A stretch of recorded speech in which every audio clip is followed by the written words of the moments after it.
Hello friends, welcome to खूबसूरत world. Diwali व धनतेरस के दिन नया झाड़ू खरीदने व उसकी पूजा करने की परंपरा सदियों से पुरानी है।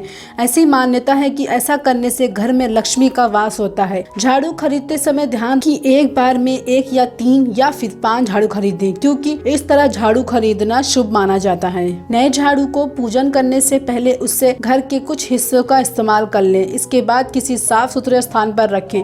रात में लक्ष्मी पूजा के बाद पूजा की थाली में कुमकुम व चावल के साथ झाड़ू की पूजा का लाल रंग व पचरंगी धागे से उसे 5 बार लपेटकर बांधें। झाड़ू पूजन पूर्ण माना जाता है। पूजा के बाद अगले दिन से इस झाड़ू का इस्तेमाल किया जा सकता है। धार्मिक मान्यताओं के अनुसार झाड़ू का अपमान करने से लक्ष्मी का अपमान होता है। शास्त्रों में झाड़ू को लक्ष्मी का प्रतीक माना गया है, जो गंदगी और धूल को, मिट्टी को, घर से निवास करने वाली दरिद्रता को घर के अंदर आने से रोकती है, को साफ रखती है और जीवन में धन संबंधी समस्याओं को दूर करती है। वास्तु के अनुसार घर में कूड़े कचरे में कई तरह के नकारात्मक शक्तियाँ होती है, जो घर को और वहां रहने वाले लोगों पर बुरा प्रभाव डालती है। इससे परिवार में सुख शांति भंग होती है और परेशानियां उत्पन्न होती हैं। इससे मुक्ति पाने के लिए घर को साफ सुथरा रखना बहुत जरूरी है, जिसके लिए हम सभी को झाड़ू का इस्तेमाल करना चाहिए।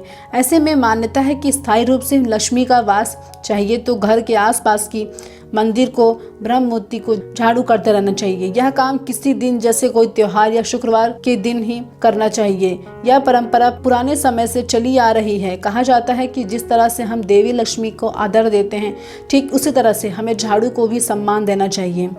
इसका यह मतलब नहीं कि इस पर राज फूल, अक्षत और प्रसाद चढ़ाएं। इसका आदर करें और साथ ही साथ इसको सम्मान दें। घर की सफाई के बाद इसे अच्छी जगह पर रख दें। पूजा घर, भंडार घर या बेडरूम में कभी न रखें। बेडरूम में झाड़ू रखने से घर में कलह की आशंका बढ़ जाती है। बेहतर रहेगा कि आप इसे पूजा घर के साफ करने के बाद उसके बगल वाले कमरे में रखें। पूजा घर को साफ करने के लिए अलग से साफ कपड़ा रखना चाहिए। झाड़ू को कभी भी लांघना नहीं चाहिए और न ही कभी भी इसे जलाना चाहिए।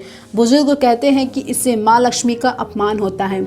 उत्तर भारत में कई क्षेत्रों में माना जाता है कि झाड़ू को कभी भी खड़ा करके नहीं रखना चाहिए। इससे घर में कलह होते हैं। हमें हमेशा इसे लेटाकर रखना चाहिए। इस तरह सुख समृद्धि आती है। जिस तरह धन को छुपा कर रखते हैं, ठीक उसी तरह हमें झाड़ू को भी छुपा कर रखना चाहिए। उसे आने जाने वाले रास्तों पर नहीं रखना चाहिए। लोगों की नजरों से दूर रखना चाहिए। वास्तु शास्त्र के अनुसार झाड़ू को हमेशा नियत स्थान पर छिपा कर रखना चाहिए। इससे घर में बरकत बनी रहती है। इससे घर में कहीं पर भी रख देने से पैसे की तंगी बढ़ जाती है। नए घर में प्रवेश कर रहे हैं तो उस घर में अपना पुराना झाड़ू लेकर ही प्रवेश करें। कहा जाता है कि ऐसा न करने पे लक्ष्मी पुराने घर में ही रह जाती और नए घर में सुख समृद्धि का विकास रुक जाता है। बहुत समय से इस्तेमाल हो रही झाड़ू को घर में ना रखें। उसकी जगह नई झाड़ू लानी चाहिए। झाड़ू के टूट जाने के तुरंत बाद ही उसे बदल कर नई झाड़ू लाना शुभ माना जाता है। तो यह रही कुछ जानकारियाँ दीपावली में झाड़ू पूजन को लेकर। दिवाली रिलेटेड और भी इंफॉर्मेशन के लिए आप हमारी वेबसाइट खूबसूरत वर्ल्ड पर विजिट करें। Thank you.